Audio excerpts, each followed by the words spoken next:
Hey everybody, movie reviewer next door here, and I'm back with another review. And this time, I saw ShadowBoxer. This is a 2005 crime thriller film directed by Lee Daniels, and it stars Cuba Gooding Jr., Helen Mirren, Vanessa Ferlito, Macy Gray, Joseph Gordon-Levitt, Monique, and Stephen Dorff. In this film, Mikey and Rose are assassins. They are also lovers, and once Rose also father. During an elaborate hit job for a malicious gangster, Rose fails to kill the main target, the gangster's pregnant girlfriend. Instead, she delivers her baby and convinces Mikey to help her protect them both. As Rose weakens from cancer, Mikey becomes breadwinner for this unusual family, but tranquility will not last. So, what did I think of ShadowBoxer? Well,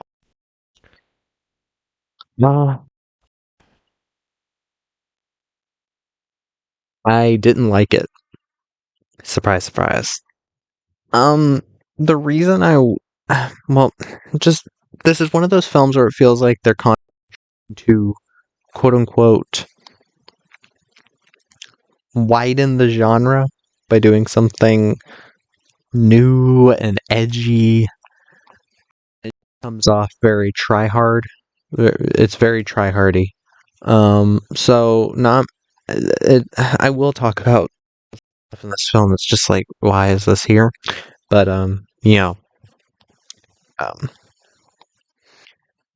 Cuba Gooding Jr. plays Mikey. He is one of these two professional assassins, and this is going to be a spoiler review. I have to talk about some of the stupid shit that happens in this movie. So, spoilers.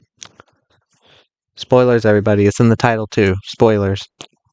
Cuba Gooding Jr. plays an assassin named Mikey, who basically does his assassinations with his stepmother, played by Helen Mirren. Her name's Rose. And they're also lovers. That's one of the things that they're like, you see that? You see, we're doing something new and insane, which means that we're a good movie. No, it doesn't. They both do good jobs. I think Helen Mirren is better than Cuba Gooding Jr., but you have Cuba Gooding Jr. throughout the entire film. Vanessa Ferlito plays Vicky. She's the wife of this mob boss that they end up saving instead of killing like they were supposed to. I've seen her in stuff before. I guess I remember her in Death Proof. I don't remember shit about Death Proof, though. Apparently she's in Descent with Rosario Dawson, which is a film. It is on my watch list, but I have not seen it yet. She was fine. I didn't mind her.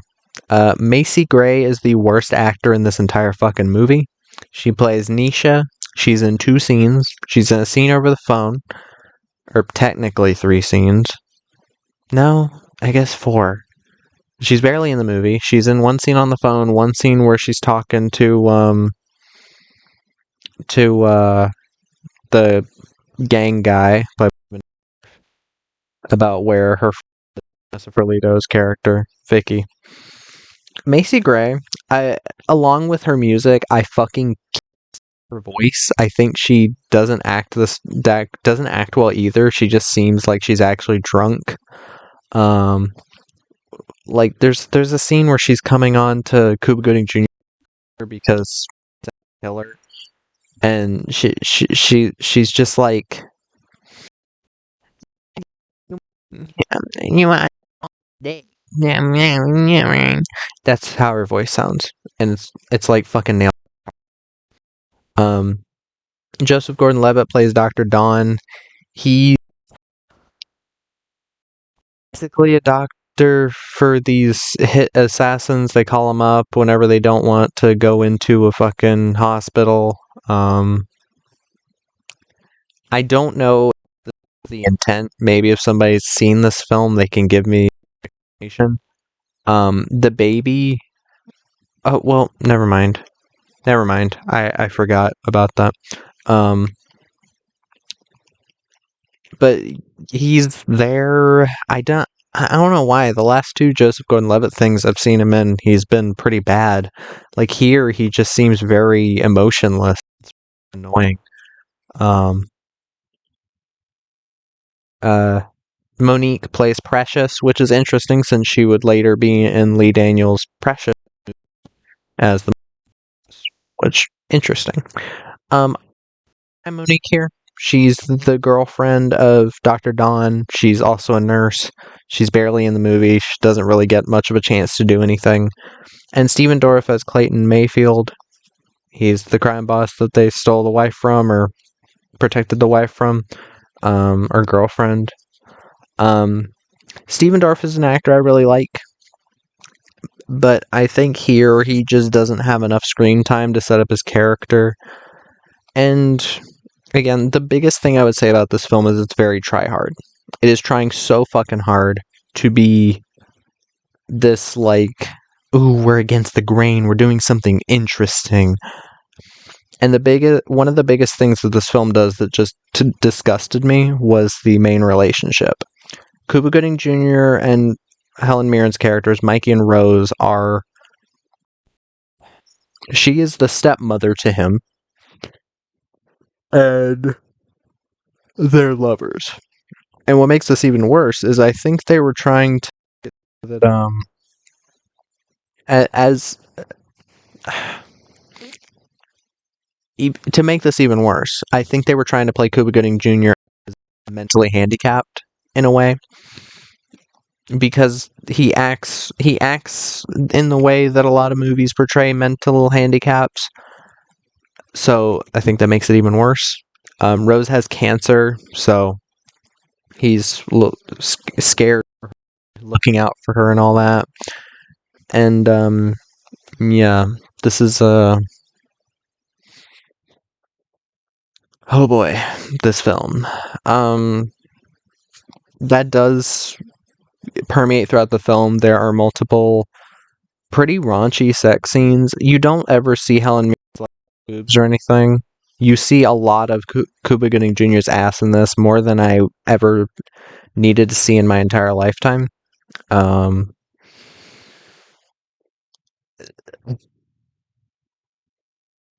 will talk about the worst moment of that in a little bit, but this film has a big issue with thinking it's better than it actually is, in the way that it thinks so hard that it is like this thought-provoking, edgy, like on the front, the review from Daily Variety, exotic, sheer daring.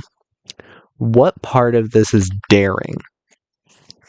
The fact that you have a forbidden relationship in it? Really?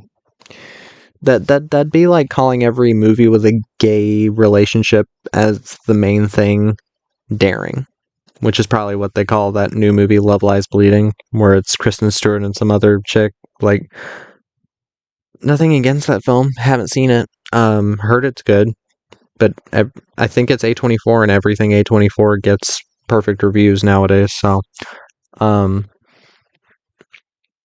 about we focus on making good stories, or trying to tell interesting stories, because this one doesn't tell one.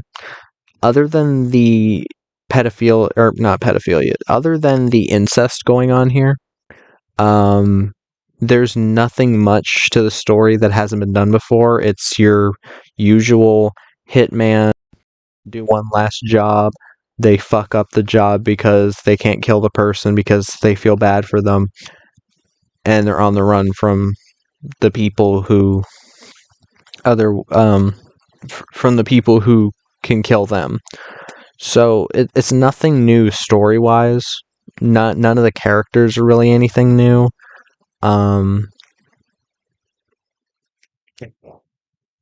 This film is just Lee Daniels. I have nothing against the guy. I don't know him that well. The only thing I've seen with his name on it is the last movie I saw, which is The Reading. But he was just an executive producer. I like that a lot more than this, because in that film you had a clear motive of the film, like, and it made sense. And since this isn't a spoiler review for that movie, I'm just gonna say go watch my review if you've already seen the film, or go into it blind, because I did find it pretty interesting and pretty fun. But here, I did watch the behind the scenes thing on the DVD. It was like 12 minutes. And it was very eye-opening, because there's a lot of decisions where he's like, yeah, just throw this in. We can make something up about how impactful it is to the story or how interesting it is. There's a bit where there's like a bit where there's a zebra at the front of this big house, and he's like, yeah, just have a zebra there. And the other guy's like, why don't we just license some footage from Discovery Channel? And he's like, nah, but that won't be good enough. And I'm like, why not? Why do we need to see the zebra on the front lawn of the house? Also, the shot with the zebra is while the house is not in frame. So why can't you just license some footage? I don't know. Lee Daniels it seems like Lee Daniels was like high on crack or some shit. He was doing some type of drugs, because that's the only way I can think that this film could exist. One of the scenes that definitely is trying to go for provocative over storytelling or anything, or style. There's a scene where Cuba Gooding Jr. and Helen Mirren are in a forest, and the bloom, or it's like soft focused, so the forest looks fairy tale like. They're having sex, and then right as Helen Mirren is about to climax, he shoots her in the head because she's dying from the cancer, and then he buries her. And I'm like, this is just so stupid. Like, if they were playing it some type of straight, in some way straight, then I'd probably feel something for these characters, or I'd feel something for Helen Mirren's character. And even though they both are doing a good job acting wise, most of the acting in the film is pretty alright, save for Macy Gray and Joseph Gordon-Levitt. But the fucking, like, the emotional scenes in this film are just so undercut by weird editing decisions. There's a scene where Cuba is out on a hit, and at the same time, Helen Mirren is talking to Vanessa Ferlito's character about, like, his parents and how he was abandoned and everything, I think. And at the same time, we've got, like, basically an action scene, and it's like, why are these happening at the same time? There's no actual, like, connection to either of them. He just comes home later after that, and it just feels very forced. It doesn't make sense to be there at that time. So I don't know why it was done this way. Maybe Lee Daniels can shed some light on this, but I don't understand. I don't understand any of this shit. I don't know. I don't know what this film was going for, because it feels like every other hitman that grows a conscience movie, but the fight scenes, the action scenes are like not that well done. Lee Daniels does not know how to shoot action. The choreography in them is very underwhelming. I know this isn't meant to be an action film, it's crime thriller, whatever. But even the thrill side of things, most of it is drama. It's not really a thriller. Even at the end, it's just like basically Lifetime level thriller territory. Like, oh, he's got a gun to his head. Oh, there's a kid and all that.